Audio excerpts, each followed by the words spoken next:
금주간 미국 트럼프 대통령과 이재명 대통령의 정상회담이 이제 있었습니다. 이제 취임 100일이 채 되지 않는 대통령으로서 패권국인 미국 대통령과의 만남은 항상 우리나라를 위축시킵니다. 게다가 상대가 트럼프 대통령이기 때문입니다. 트럼프 대통령과 정상회담을 치른 다른 나라의 정상들이 치렀던 곤혹스러운 상황들을 우리는 잘 알고 있습니다. 우크라이나의 젤렌스키 대통령과의 회담에서는 한 번도 보지 못했던 장면이 연출되었습니다. 정장을 하지 않았다며 그를 면전에서 부통령과 또 정부 관료들이 정색하고 비난했고, 또 대통령들이 설전을 벌이는 모습도 보았습니다. 또 영어를 자신의 모국어로 쓰는 나이베리아 대통령에게는 트럼프는 어떻게 그렇게 영어를 잘하느냐고 하면서 칭찬 아닌 칭찬을 하는 모습도 보았습니다. 또 아파르트 해이법으로 오랫동안 고통받았던 남아프리카 공화국의 이 대통령에게 백인 인당 농장주에 대한 조직적인 살해가 저질러지고 있다는 이 사실을 가지고 그를 면전에서 비난했던 것도 우리는 보았습니다. 트럼프는 이것을 협상의 기술이라고 말하지만 참 힘없는 사람에게는 늘 너무나 무례하고 또 억압적이고 굴욕적인 상황으로 받아들일 때가 참 많습니다. 관세 협상과 국습방비 증액 등 여러 현안에서 이해관계가 얽혀있는 우리나라는 미국과의 참 불편한 이 정상 간의 만남이 될 거라고 언론은 미리 염려하고 또 이런 우려하는 상황이었습니다. 그런데 이제 이재명 대통령이 이 트럼프와의 회담에서 남북 문제에서 트럼프 대통령이 피스메이커가 되면 자신은 페이스메이커가 되게 되어 최대한 협조하겠다라고 하면서 참 그렇게 나쁘지 않은 분위기 속에서 정상회담을 마쳤습니다. 대체적인 평가가 국익을 잘 지켜냈다라고 이야기합니다. 이런 회담들을 지켜보면서 이처럼 원하든 원하지 않든 많은 만남과 또 모임 속에 우리가 속해 있다는 생각을 하게 됩니다. 예수님께서도 그런 만남들을 가지셨습니다. 오늘 본문도 어느 날 바리새인들 중에 지도자급에 해당한 사람이 예수님을 자신의 집에 또 식사에 초대했습니다. 만찬을 마련하여 사람들을 초대하는 일은 존경받는 귀인의 덕목으로 간주되었습니다. 유대인들 사이에는 의인으로 인정받는 바리새인 지도자인 그가 이런 만찬 자리를 열어 사람들을 초대하는 것이 의례적인 일이었습니다. 대체적으로 예수님과 바리새인의 관계는 적대적인 것으로 알려져 있습니다. 바리새인은 예수님을 비난하는 대표적인 부류였습니다. 그들의 주된 비판은 예수님의 식탁, 그러니까 예수님께서 세리와 죄인들과 함께 어울려 먹는 식탁에 집중되었습니다. 예수님의 식탁을 비방하는 바리새인의 초대가 순수하게 우호적인 동기에서 비롯된 것이 아님은 분명합니다. 1절에 그들이 엿보고 있었다라는 말이 그런 설명입니다. 안식일에 병을 고치셨던 일로 유대 공동체에 불을 던졌던 것도 예수님이십니다. 오늘 이 식사 자리도 안식일이었습니다. 이런 초대에 예수님은 손님이 되십니다. 누가복음에는 예수님께서 세 차례 바리새인들과 함께 어울려 식사를 하셨다라고 소개합니다. 그때마다 어김없이 긴장과 충돌이 생겼습니다. 저 같으면 불편한 사람들의 초대를 거절했을 텐데 그럼에도 불구하고 예수님은 그 불편한 초대를 마다하지 않으십니다. 예수님께서 그렇게 하신 이유는 누구와도 교제하신다라는 메시지를 주님께서 주고자 함이십니다. 당신을 적대하는 이들에게도 계속해서 은혜로우신 하나님의 초청에 응하라는 예수님의 초대이기도 합니다. 그러니까 예수님이 초대받는 것 같이 보이지만 예수님이 또한 그들을 초대하고 있는 자리이기도 합니다. 주님은 어느 곳에 계시든지 자신이 해야 할 일을 분명히 알고 계셨습니다. 주님은 사회적 관습에 얽매이지 않습니다. 사람들의 비위를 맞추려고 점잖은 손님 노릇을 하지도 않습니다. 면전에서 나쁘길 말도 예수님은 스스럼 없이 하십니다. 나는 내 아버지께서 이제까지 일하시니 나도 일한다라는 이 말씀이 예수님의 삶을 잘 요약하고 있습니다. 예수님은 그 집에서 고창병 든 사람을 고쳐주십니다. 안식일 회당 모임 자리에서는 귀신 들려 몸이 굽은 여자만큼이나 난데없는 등장입니다. 두 치유 사건 모두 안식일에 일어난 것으로 이는 단순한 치유가 아니라 안식일과 관련된 구원 사건임을 의미합니다. 고창병은 현대의 수종병의 일부로서 신체의 어떤 여러 부위에 복수가 차면서 몸이 붓고 살이 썩어가는 병인데 예수님 시대에는 불치병이었습니다. 그날이 안식일이었음을 생각해 보면 예수님의 이런 행동은 다분히 도발적인 것입니다. 그런데도 주님은 그 일을 계속해서 하십니다. 초청을 받은 사람들이 윗자리를 골라 그곳에 앉는 것을 보십니다. 그러면서 예수님께서 하신 말씀이 오늘 본문의 말씀입니다. 주님은 혼인잔치에 초대받거든 높은 자리에 앉지 말라라고 하십니다. 손님 가운데 더 귀한 사람이 오면 자리를 내주어야 할 상황이 빚어질 수 있기 때문입니다. 초대를 받거든 차라리 맨 끝자리에 가서 앉으라라고 말씀합니다. 청한 사람이 달려와 윗자리를 고나면 모든 사람 앞에 영광을 얻게 될 것이라고 말씀하십니다.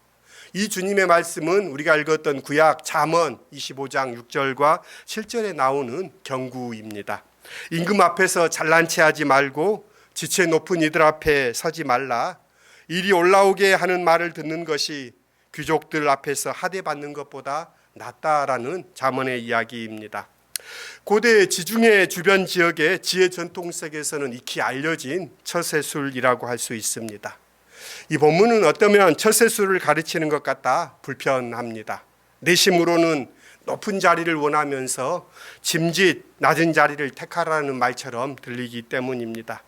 그렇다면 그것은 겸손이 아니라 위선일 것입니다. 설마 예수님이 위선을 권하셨을 리는 없겠지요. 우리가 기억해야 할 것은 예수님의 이런 비유가 우리에게 처세술을 가르치는 것이 아니라 하나님 나라에 관한 비유라는 사실입니다. 예수님의 이 이야기는 하나님의 나라의 현실을 드러내고 또 가르치기 위한 것이라는 사실입니다. 자리는 앉는 사람이 정하는 것이 아니라 초대한 주인이 정하는 것입니다. 꼭 문자적으로 일치시켜서 하는 것이 아니라 이 비유에 등장하는 주인을 우리는 하나님으로 이해한다면 오늘 본문을 더 풍성하게 이해할 수 있습니다. 중심을 보시는 하나님은 우리가 누리는 사회적 평판이나 지위에 따라 판단하지 않으십니다.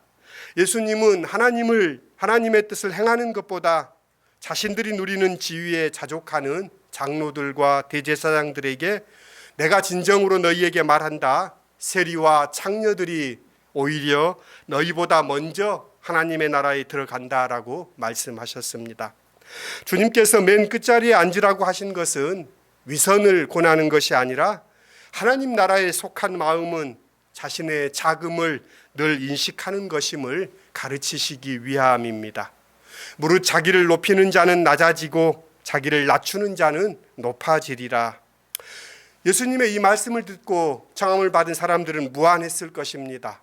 예수님의 행동이나 말은 당신을 초대한 사람들의 얼굴을 무색하게 했습니다. 그런데 예수님은 한술 더 뜹니다. 예수님은 밥상을 앞에 두고 있는 식탁 교제에서 어떤 사람을 초대해야 하는지에 대해 말씀하십니다. 우리는 보통 좋아하는 사람을 식사에 초대합니다. 또 감사하는 마음을 표하고자 하는 사람을 초대합니다. 사실 마음이 내키지 않는 사람을 초대해서 함께 식사한다는 것은 고역입니다. 비싼 음식을 먹어도 체하지 않으면 다행입니다. 우리가 식탁에 초대하는 사람들을 생각해 보십시오. 어떤 사람들입니까? 되게 고마운 사람들, 가까운 사람들, 한번 대접해 두면 여러모로 도움이 될 거라고 생각되는 사람들입니다. 벗이나 형제나 친척이나 부한 이웃도 청하지 말라고 오히려 예수님은 말씀하십니다. 벗이나 형제나 친척은 내가 누구인지를 보여주는 이들이고 부한 이웃은 나의 명예를 높여주고 나의 초대를 보상해 줄 수 있는 사람들입니다. 바리새인들은 비천한 사람들을 보면 적선을 베풉니다. 하지만 그들을 절대로 자신의 식사에는 초대하지 않습니다. 그들과 함께 먹지도 않습니다. 그들은 가난한 이들에게 적선을 통해 자신의 의를 드러내지만 비천한 이들과 동석하지 않음으로 자신의 명예를 지켰다고 생각합니다. 그들은 그런 식으로 자신과 비천한 사람들을 구별했습니다. 그 바리새인 지도자에게, 그 초대한 사람에게 예수님은 말합니다. 벗이나 이웃이나 친척이나 부한 이웃을 청하지 말라. 예수님의 이 말씀은 그 만찬을 뒤엎어버리는 그런 말씀입니다. 가난한 자들과 몸 불편한 자들과 맹인을 청하라. 예수님은 우리의 생활 경험과 동떨어진 정말 엉뚱한 말씀을 하십니다. 그런 이들 말고 차라리 가난한 사람들, 몸이 불편한 사람들, 다리 저는 사람들, 안 못 보는 사람들, 이들을 청하랍니다. 예수 시대의 종말론적인 공동체로 경건함을 추구했던 쿰란 공동체에서도 공동체원으로 받아들일 수 없는 사람들로 지목된 사람들이 위에서 말한 가난한 사람들, 몸 불편한 사람들, 맹인들, 이런 사람들이었습니다. 하지만 예수님은 이들이 하나님 나라에 우선적으로 초대받은 사람들임을 밝히십니다. 이어지는 비유는 가난한 자들과 몸 불편한 이들, 저는 자들과 맹인들이 잔치에 초대받았다는 이야기로 결말을 짓습니다. 곰곰이 생각해 봅니다. 예수님은 이 비유 속에서 왜 그러한 이들을 초대하셨을까요? 그 이유가 뭔지 아십니까? 그들은 되갚아줄 능력이 없기 때문이랍니다. 이것은 우리의 생각과는 달라도 한참 다른 이유입니다. 되갚을 능력이 없는 사람을 우리 인생의 손님으로 모시라는 것이 예수님의 말씀입니다. 옛 사람들은 나그네를 뜻하는 손에다가 높임을 뜻하는 님자를 붙였습니다. 손님이라는 단어의 사전적 의미는 딴 곳에서 온 사람, 그러니까 주인을 찾아오는 사람이니 객이라고 할 수 있을 텐데요. 이런 뜻의 손에 존칭인 님이 결합된 단어입니다. 손님이라는 단어는 우리가 사람들을 어떻게 대해야 하는지를 알려주는 그런 단어입니다. 손님, 그래서 우리의 삶의 지향과 태도를 가리켜 보입니다. 예수님은 사회적 약자들을 손님으로 영접하라는 말을 통하여서 그들을 하나님의 형상으로 대하라 말합니다. 우리 눈에는 하찮아 보여도 그는 하나님의 사랑 가운데 살고 있는 사람이기 때문입니다. 기독교인들은 냉대와 적대가 넘치는 세상을 환대의 공간으로 만들라고 부름받은 사람들입니다. 우리가 베푼 호의에 대갚을 능력이 없는 사람들을 내 인생에 모시게 될 때 우리는 우리를 맞이하시는 하나님의 은혜를 경험하게 될 것입니다. 내 잔이 넘치나이다 고백했던 다윗의 고백을 깊이 이해하게 될 것입니다. 우리가 나누는 성찬에 주님도 우리를 초대하십니다. 우리는 주님의 초대를 받은 손님으로 성찬에 늘 참여합니다. 그러나 곰곰이 생각해 보십시오. 우리가 이 식탁에 초대받은 이유가 무엇입니까? 세례를 받았기 때문입니까? 우리가 예수님을 잘 믿어서 주님이 우리를 초대하셨습니까? 아니면 우리가 신앙생활을 열심히 하기 때문에 주님께서 우리를 초대하고 계십니까? 그렇다고 생각한다면 큰 착각입니다. 그렇지 않습니다.